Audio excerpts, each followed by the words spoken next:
ওই যে বলি না মহামারীর ভাইরাস, অমুক ভাইরাস তমুক ভাইরাস, এই ভাইরাস আরও সামনে আছে, বাকি এখন আছে। ঠিক যেমন আমরা একটু করোনা দেখলাম না, একজন থেকে আরেকজন, একজন থেকে আরেকজন, এরকম জিনিস চলবে আরও বিশ্বে। আর এখনকার নতুন রিসার্চ হচ্ছে ওই সাইবেরিয়া অঞ্চলের যে বরফগুলো আছে না, ওর নিচে এই 1 লাখ বছর, 1.5 লাখ বছর, 2 লাখ বছর আগের ভাইরাসগুলো নতুন করে জায়গা শুরু করেছে। হ্যাঁ, এগুলো বিজ্ঞানীরা বলছেন যে এগুলো আবার কোন দিন জানি পৃথিবীতে আত্মপ্রকাশ করা শুরু হয়। সব কিছুই ঘটবে। বিশ্বটার খুব রহস্য আছে, বিশ্বটার অনেক রহস্য আছে। আল্লাহ পাক এগুলো খেলার ছলে সৃষ্টি করেন নাই, পরীক্ষা। লিয়াবলুয়াকুম আইয়ুকুম আহসানু আমালা, আল্লাহ পাক বলেছেন। এরপরে ইয়াজুজ আর মাজুজের সব প্রজাতি মারা যাবে। নবীজি বলছেন জমিনে কোনো জায়গায় ফাঁকা থাকবে না, সমস্ত জায়গাতেই ওদের দেহ পড়ে থাকবে। আল্লাহু আকবার। এরপরে ঈসা আলাইহিস সালাম আল্লাহকে বলবেন, আল্লাহ জমিনটাকে পবিত্র করে দাও। আল্লাহ পাক কি করবেন জানেন? বড় বড় নখরওয়ালা, বড় বড় নখ আছে, নখ দেখেছেন? বড় বড় নখওয়ালা একটা স্পেশাল প্রজাতির পাখি আল্লাহ পাঠাবেন। কি পাঠাবেন? পাখি। এটা কোন পাখি, কি নাম আমরা জানি না, মহাবিশ্বের কোন জায়গা থেকে আসবে তাও জানি না, পৃথিবীতে আছে কিনা তাও জানি না, আল্লাহ পাঠাবেন। আবাবিল, তয়রন আবাবিল, যখন আল্লাহ পাখি পাঠিয়েছিলেন না, ওয়ারসালা আলাইহিম তয়রন আবাবিল। আসলে ওই পাখির নাম কিন্তু আবাবিল না, আবাবিল মানে হচ্ছে ঝাঁকে ঝাঁকে। ওই পাখি কি আর দেখা গেছে? ওই রকম করে পাথর কেউ নিক্ষেপ করেছে? আর ঠিক এরকম করে এই এক শ্রেণীর পাখি আল্লাহ পাঠাবেন যাদের নখগুলো খুব বড় বড় হবে, বিশাল বিশাল নখ। এই নখগুলো দিয়ে তারা দেহগুলোকে উঠাবে, উঠিয়ে নিয়ে কোথায় যে ফেলে দেবে আল্লাহ ভালো জানেন। সুবহানাল্লাহ, আল্লাহু আকবার। আল্লাহ পাক বিশ্বে কত কি বাকি রেখেছেন এখন। এরপরে আল্লাহ পাক কি করবেন জানেন? আল্লাহ পাক বৃষ্টি বর্ষণ করবেন। এত বেশি বৃষ্টি হবে, এত বৃষ্টি হবে, জমিন ধুয়ে পরিষ্কার হয়ে যাবে। হাদিসে আসছে জমিন একদম চকচক করবে, জমিটা পরিষ্কার হয়ে চকচক করতে থাকবে। এরপরে কারণ ওই ভাইরাস তো ধুইতে হবে না, ভাইরাসকে ধুয়ে সাফ করতে হবে। তারপরে ঈসা আলাইহিস সালামের সময়ে বলা হচ্ছে, তার সময়ে একটা ডালিম দেখেছেন কিনা? আনার ডালিম, এই ডালিমের যে খোসা হয় না, এই ডালিমের খোসার নিচে একটা পুরো পরিবার আশ্রয় নিতে পারবে। কি বুঝলেন? এত বড় বড় ফল হবে, এত বরকত হবে জমিনের মধ্যে। কখন বরকত হয়? যখন একটা জনপদের অধিবাসীরা আল্লাহর সামনে আত্মসমর্পণ করে, তখন আল্লাহ বরকত দেন। আমরা কি আত্মসমর্পণ করছি? এই জন্যই তো অর্থনৈতিক মন্দা চলছে। এমনি নাকি? সুদ খাচ্ছেন, দিব্যি ঘুষ খাচ্ছেন, দুর্নীতি করছেন, জেনা করছেন, মানুষের সম্পদ আত্মসাৎ করছেন, মাপে কম দিচ্ছেন, আবার নামাজও করছেন। মাশাআল্লাহ, তো বরকত কোত্থেকে আসবে? তো বরকত কখন আসে? যখন একটা কম আল্লাহর সামনে সম্পূর্ণ আত্মসমর্পণ করে। একটা ডালিম হবে, এটা রূপকথা নয়, এগুলো গান গল্প বলছি না। এই প্রতিটা কথা আল্লাহ পাকের ওহী থেকে আসছে, এর একটা কথা মিথ্যা হবে না ইনশাআল্লাহ তাআলা। বিশ্ববাসীরা দেখবে একটা ডালিমের নিচে একটা পরিবার আশ্রয় নিতে পারবে। এত স্পেসিফিকলি বলা হয়েছে হাদিসগুলোতে। নবী সাল্লাল্লাহু আলাইহি ওয়াসাল্লাম বলেছেন যে 10 জন ঘোড়সওয়ার, কয়জন ঘোড়সওয়ার? 10 জন ঘোড়সওয়ার বের হবে ইমাম মাহদির সময়, যারা খোঁজ নিতে যাবে যে দেখি দাজ্জাল বের হয়েছে কিনা। ঘোড়ায় করে খোঁজ নিতে যাবে, দেখি দাজ্জাল বের হয়েছে কিনা। ওই 10, নবীজি বলছেন আমি ওই 10 জনের নামও জানি, ওদের বাবার নামও জানি। সুবহানাল্লাহ, এত স্পেসিফিক জ্ঞান দেওয়া হয়েছে আল্লাহর পক্ষ থেকে নবী সাল্লাল্লাহু আলাইহি ওয়াসাল্লামকে। তার হাদিস থেকে বলছি, ডালিমের নিচে পরিবার আশ্রয় নিতে পারে। তো অনেকে হয়তো হাসবে, কি বলে একটু উল্টা পাল্টা কথা, তাই না? নাস্তিকরা মনে করতে পারে যে হাসবে, আরে হাহারি এক দিয়ে রেখে দেবে। এখন মানুষ ফেসবুকের মতো চিন্তা করে, ফেসবুকের মতো হাসে, ফেসবুকের মতো কাঁদে। মানুষ এখন রোবটিক হয়ে গেছে। ঠিক আছে, আচ্ছা, তো এরপর কি?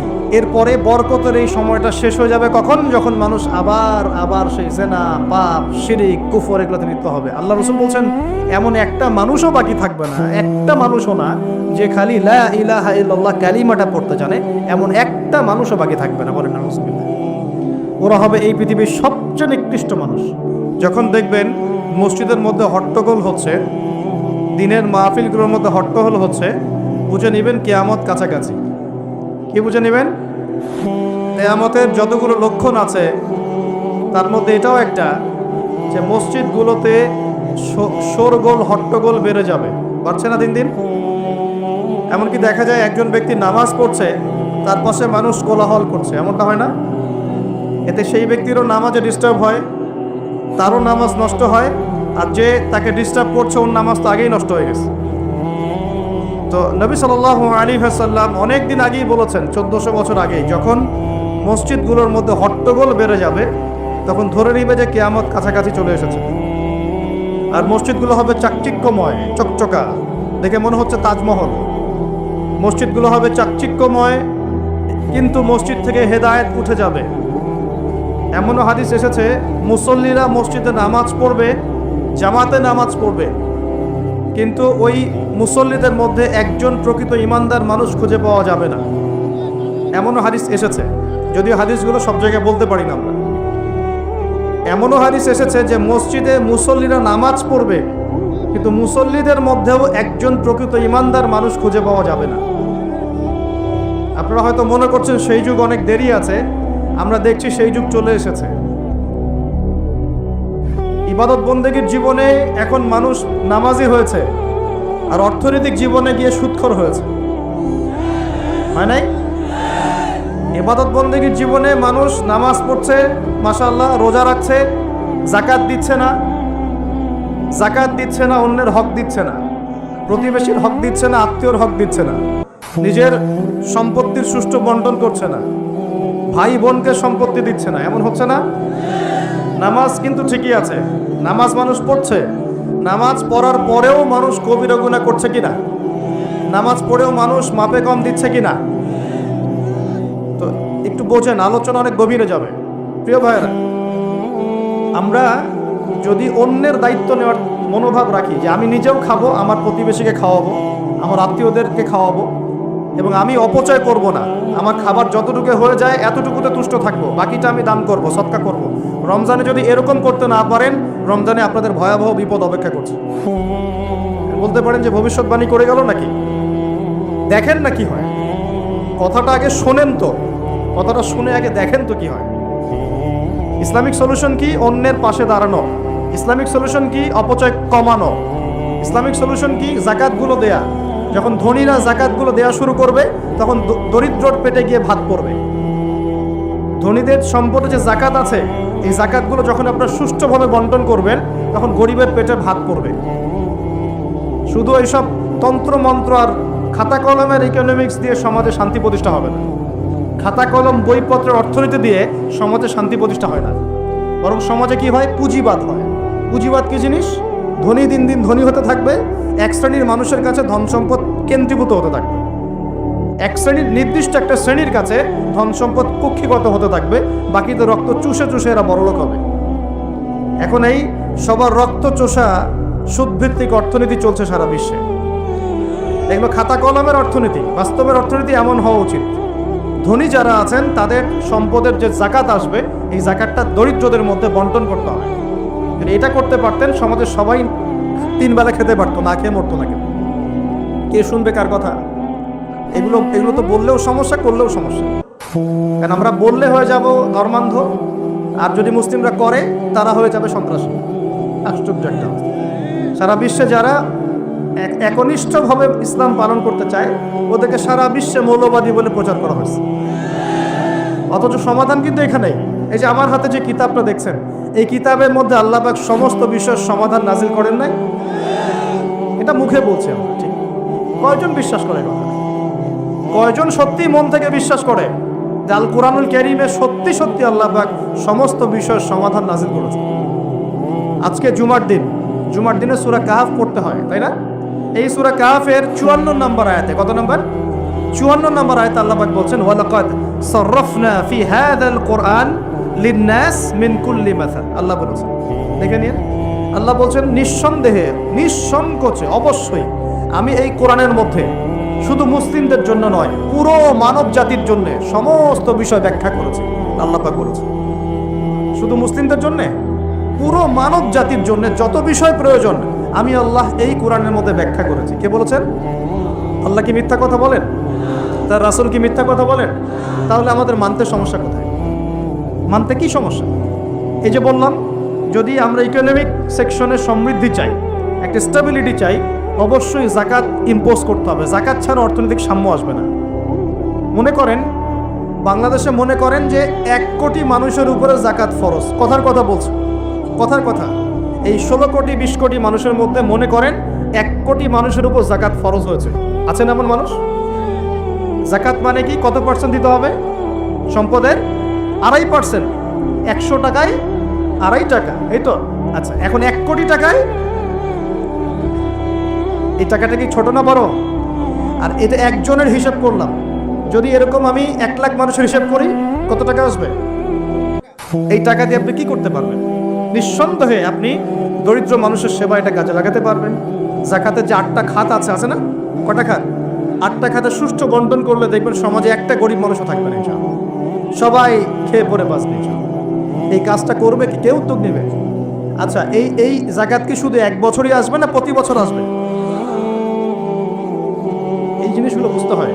ইসলাম শুধু আমরা এই গতানুগতিক মুখস্থ করে পড়লেই হবে না, কোরআন সুন্নাহকে বাস্তবে প্রয়োগ করতে হবে। আল্লাহ পাক সে তৌফিক দান করুন। রমজান মাসে অবশ্যই অপচয় কমিয়ে দিবেন, প্রতিবেশী আত্মীয়দের খোঁজ নিবেন, নিজের যতটুকুতে হয়ে যায় এর বেশি খরচ করতে যাবেন না, অন্যের জন্য ওটা সাদকা করে দিবেন, সদাকা করে দিবেন। আর কি করবেন? জাকাত দিবেন। জাকাত দিলে আরও 10-20টা মানুষ না খেয়ে মরবে না, ওরা খেয়ে পরে বাঁচবে ইনশাআল্লাহ। এর উপর আছে সাদাকাতুল ফিতর, আছে না? সাদাকাতুল ফিতর আমরা দিই। এগুলো আল্লাহ পাক কেন দিয়েছেন? এগুলোকে আল্লাহ পাক শুধু ইবাদতের জন্যই দিয়েছেন? এগুলো করলে তো নেকি হয়, আল্লাহ সন্তুষ্টি পাওয়া যায়, দুনিয়াতেও সাম্যের অর্থনীতি প্রতিষ্ঠা হয়, এই কারণে দিয়েছেন। আল্লাহ পাক এমনি এমনি দিয়েছেন নাকি? এই যে আপনি 5 ওয়াক্ত নামাজ পড়ছেন, নামাজ পড়লে তো নেকি হচ্ছেই, আধ্যাত্মিকত্ব পাচ্ছেন, আল্লাহ সন্তুষ্টি পাচ্ছেন, আপনার শরীরও ভালো থাকবে ইনশাআল্লাহ। থাকবে না? আপনি ওযু করছেন, ওযু করলে নেকি হয় না? গুনাহ ঝরে যায় না? একই সাথে আপনি বিভিন্ন রোগ ব্যাধি থেকে বেঁচে থাকবেন ইনশাআল্লাহ। আপনি পরিষ্কার পরিচ্ছন্ন আছেন। প্রত্যেকটা কাজের পিছনে দুনিয়াবি উপকারিতাও কি আছে? আছে না? এই যাকাত ভিত্তিক অর্থনীতির মধ্যে এই দুনিয়াবি উপকারিতা আছে। আমি পড়ে আছি যে ট্রল নিয়ে, সমালোচনা নিয়ে, একে অপরের গীবত নিয়ে, কে কার পিছনে লাগবে, কে কাকে অনলাইনে ধুয়ে দিবে, এগুলোই কাজ হয়ে যাচ্ছে দিন দিন। এই কাজগুলোর মধ্যে ভালো কাজগুলো ঢাকা পড়ে যাচ্ছে। ভালো কাজ যে হচ্ছে না তা নয়, কিন্তু ভালো কাজগুলো এই কাজগুলোর মধ্য দিয়ে ঢাকা পড়ে যাচ্ছে, এটা আপনারা বুঝতে পারছেন না। এই চলছে। তা আমাদের এই মানসিকতা পরিবর্তন করার দরকার নাই? কোরআন সুন্নাহ কি খালি এখানে থাকবে, আমরা তেলাওয়াত করব এই জন্যই, নাকি বাস্তবে প্রয়োগ করতে হবে? এই রমজান মাসে নিয়াত করেন। আসন্ন রমজান কেন কথা বলছি? কারণ রমজান কিন্তু বেশি দিন নাই। কয়দিন আছে? 1 মাস 1.5 মাসও বাকি নেই। আপনাকে প্ল্যান করতে হবে, আধ্যাত্মিক পরিকল্পনা করতে হবে যে রমজান সামনে আসছে, এই রমজানে ইনশাআল্লাহ আমি আল কোরআন পুরোটা খতম দেবো ইনশাআল্লাহ। রমজান মাস আসার আগেই 5 ওয়াক্ত নামাজ আমি শক্ত করে ধরবো, যেন রমজানে আমি 5 ওয়াক্ত নামাজ জামাতে পড়তে পারি। রমজান মাস আসার আগেই কোরআন তেলাওয়াত যদি করতে না জানি, তেলাওয়াত করা শিখে নিতে হবে ইনশাআল্লাহ। রমজান আসার আগেই নিয়াত করে নিব যে এই রমজানে ইনশাআল্লাহ আমি প্রত্যেক দিন তারাবি জামাতে পড়বো ইনশাআল্লাহ, এবং খতম তারাবি পড়বো ইনশাআল্লাহ। রমজান মাসে যারা কোরআন আরবি জানি টুকটাক আমরা ভাঙ্গাচোরা, আমরা কোরআনটাকে শুরু থেকে শেষ পর্যন্ত অর্থসহ পড়বো ইনশাআল্লাহ। রমজান মাসে প্রত্যেক দিন কমপক্ষে একজন মানুষকে আমি ইফতার করাবো ইনশাআল্লাহ। রমজান মাসে আমি আমার জাকাতগুলোকে দিয়ে দিব ইনশাআল্লাহ। রমজান মাসে বেশি বেশি দান সদকা করবো ইনশাআল্লাহ। রমজান মাসে বেশি বেশি তাসবিহ তাহলিল হবে, জিকির আজগার হবে, আল্লাহর কাছে দোয়া করব, রোজা রেখে সমস্ত হারাম পাপ থেকে বেঁচে থাকবো ইনশাআল্লাহ। রমজানে শুধু সৎ কাজের আদেশ করব, অসৎ কাজে নিষেধ করব, নিজে আমল করব, পরিবারে প্রতিষ্ঠা করবো ইনশাআল্লাহ।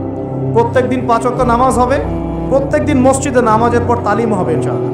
এভাবে পুরো রমজানটাকে উৎসবের উৎসাহে অতিবাহিত করার নিয়াত আগে করতে হবে। আল্লাহ পাক তৌফিক দান করুন। এখানে সবচেয়ে বড় বাধাটা হয় দুনিয়াবি ব্যস্ততা। এই জন্য রমজানের আগেই দুনিয়াবি ব্যস্ততাগুলো কমিয়ে আনতে হবে। চেষ্টা করবেন বড় বড় যে বাজারঘাটগুলো আছে এগুলো আগেই করে ফেলার। আর আমি তো বলেই দিলাম যে দাম কিন্তু ওই সময় বাইরে যাবে, যদি এখন সামর্থ্য থাকে করে ফেলেন, সামর্থ্য থাকলে করে ফেলেন। আর যাদের সামর্থ্য কম তাদের জন্য কি হবে, পুরো দেশব্যাপী সামাজিকভাবে, এই যেমন একটা সংগঠন আপনাদের না, এই এরকম সংগঠন যেগুলো আছে নন প্রফিটেবল এবং non political organisation, both political and non political, সমস্ত অ্যাসোসিয়েশনগুলোর উদ্যোগে বা ফাউন্ডেশন অ্যাসোসিয়েশন যেগুলো আমরা করি ছোটোখাটো, এগুলোর উদ্যোগে ইফতার বিতরণ প্রজেক্ট করতে হবে। পারা যাবে ইনশাআল্লাহ। যে যাদের সামর্থ্য আছে সামর্থ্যবানদের টাকা পয়সাগুলো কালেক্ট করে যারা দুস্থ দরিদ্র অসহায় মানুষ তাদের বাসায় বাসায় 1 মাসের বাজার পৌঁছে দিতে হবে ইনশাআল্লাহ। পারা যাবে ইনশাআল্লাহ। এই কাজগুলোর মধ্য দিয়ে দেখবেন আল্লাহর রহমত বরকত নেমে আসছে ইনশাআল্লাহ। এই যে বললাম 5 কোটি মানুষ কিন্তু কম নয়, ওদেরকে খাওয়াতে হবে, তো খাওয়াতে হবে না? তাহলে এই আমাদের খাবারটাকে বন্টন করে ভাগ করে নিতে হবে। নিজের খাবারটা সবার সাথে কি করতে হবে? ভাগ করে নিতে হবে। এটা কি ইসলামের সৌন্দর্য না? এটা আল্লাহর হুকুম না? নবীর সুন্নত নয় কি? আল্লাহ নবীর বাসায় যদি কেউ আসতেন খাবারের জন্য, তার বাসায় যদি দুটা খেজুর থাকতো, সে একটা খেজুর তিনি দিয়ে দিতেন, দুটা খেজুর দিয়ে দিতেন না? একদিন এক ভদ্রলোক, সাহাবী বলতে পারি আমরা তাকে, তিনি এসে খাবার চেয়েছেন। নবী সাল্লাল্লাহু আলাইহি ওয়াসাল্লাম তার সমস্ত স্ত্রীদের ঘর খুঁজে একটা খেজুর পান নাই। চিন্তা করতে পেরেছেন? তারপর তিনি বলেছেন, তোমাদের কার কাছে কি আছে নিয়ে আসো। এরপর নবী সাল্লাল্লাহু আলাইহি ওয়াসাল্লামের সাহাবীরা যার ঘরে যা ছিল অল্প অল্প করে নিয়ে আসা শুরু করলো। দেখা গেল যে মসজিদ নববীর বারান্দায় খাবারের স্তূপ হয়ে গেল একটা। মাশাআল্লাহ। এই যে একের বিপদে সবাই এগিয়ে আসা, এটা ইসলামের সুন্নাত, এটাই নবীর সুন্নাত।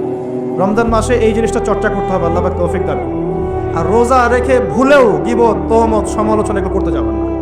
রোজা রেখে কথাই বেশি বলবেন না, খালি জিকির হবে, তেলাওয়াত হবে, আল্লাহর কাছে দোয়া হবে, ইস্তিগফার হবে। কথা কম, কথা বললেই বিপদ, কথা 10টা কথা বলবেন, 2টা গীবত করতেই হয় না? আর গীবত করতে মজা লাগে, কেউ আজকে উস্কাই দিলেই বাস গীবত করতে মজা লাগে।